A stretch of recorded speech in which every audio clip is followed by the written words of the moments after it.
Hi, it's Pastor Paul L. Anderson here at the Fountain of Raleigh Fellowship, where we believe God's blessings never stop flowing.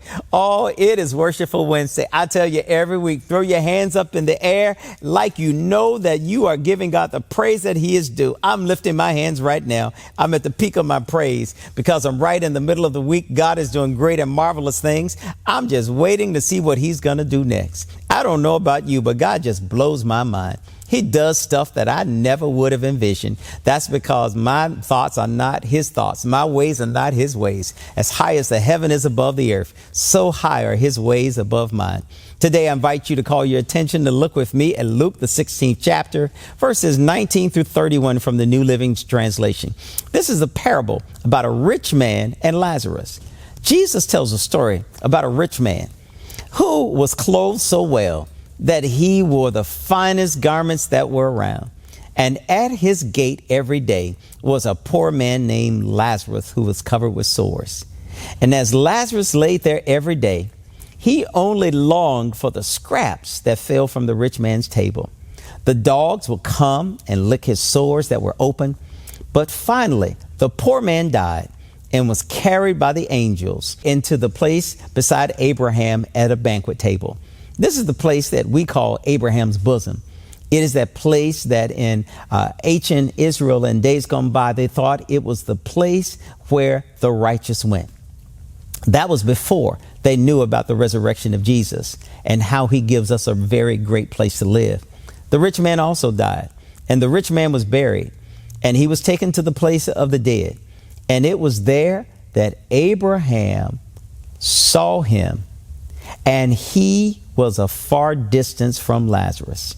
Well, this man could see where the poor man was. It seems as though there was this place in this thought that they call Abraham's bosom. It was there that the rich people and those people who found themselves thinking of themselves that they had all the glory and that they had a very special place but didn't have a relationship with God, they found themselves in another place of Abraham's bosom. And there was a chasm between the two, a gap. But in Abraham's bosom, the Lazarus could see the rich man could see Lazarus, but the places were like night and day. And the man who was there, he said, "Oh, because it's so hot here, I wish, Father Abraham, if you could send somebody to tell my brothers, don't come here." You know, the man was wishing better for his brothers because he had a wish. He had a wish that Lazarus could just dip his finger in some cold water to put on his tongue. Isn't it amazing? This man wishes to have help from Lazarus, but he could never see giving Lazarus any help. This text opens all of us to a whole new concept, a whole new thought, that it lets us see that we must be careful how we treat people. We must be mindful that we cannot treat people like they have no value nor any worth. The rich man, every day that he was alive, he saw Lazarus, but he paid no attention.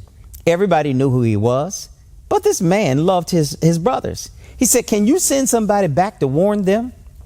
Oh, but Father Abraham tells them that Moses and the prophets have warned them. Your brothers can read, your brothers can hear.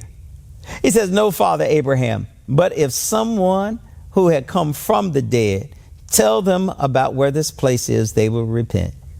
Oh, but Abraham said they got to listen to the prophets. They got to listen to Moses. This reminds all of us how we wish a better life for those if they could only know what it's like on the other side. This text is a parable that Jesus begins to share with us that gives us some insight that where these people are, they wish nobody else could be. It's a place of tormenting. It's a place that separates from God. It's a place that we call hell today. But we must remind ourselves to tell everybody that hell is real. And because hell is real, let's know that heaven is real. And let's get it right so all of us can be in that place of joy and tranquility. I tell everybody, I want to go to the place where there's air conditioning because I don't like to sweat the heat. Today, I hope you and I will love God so much that we'll share the good news of His gospel with everybody that we meet. And they'll all be willing to say, "I love the Lord. He heard my cry and I'm going to take the Lord with me everywhere we go. Today, always know that you're exceedingly and abundantly blessed, and the Lord has a great blessing in store for you. I look forward to sharing with you again on tomorrow.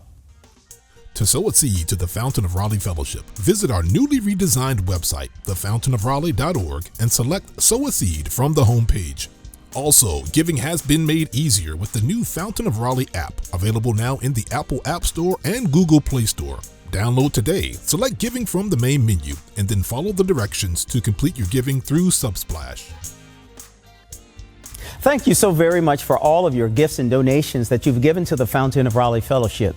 We thank you for what you've done in the past, what you're currently doing, and what you will do in the future. Your gifts and donations helps us to spread the gospel of Jesus Christ, not only locally, but throughout the world. Thank you again for your gifts, and may God continue to richly bless you. It is here at the Fountain that we believe that we are exceedingly and abundantly blessed, and may you receive those blessings that God has in store for you.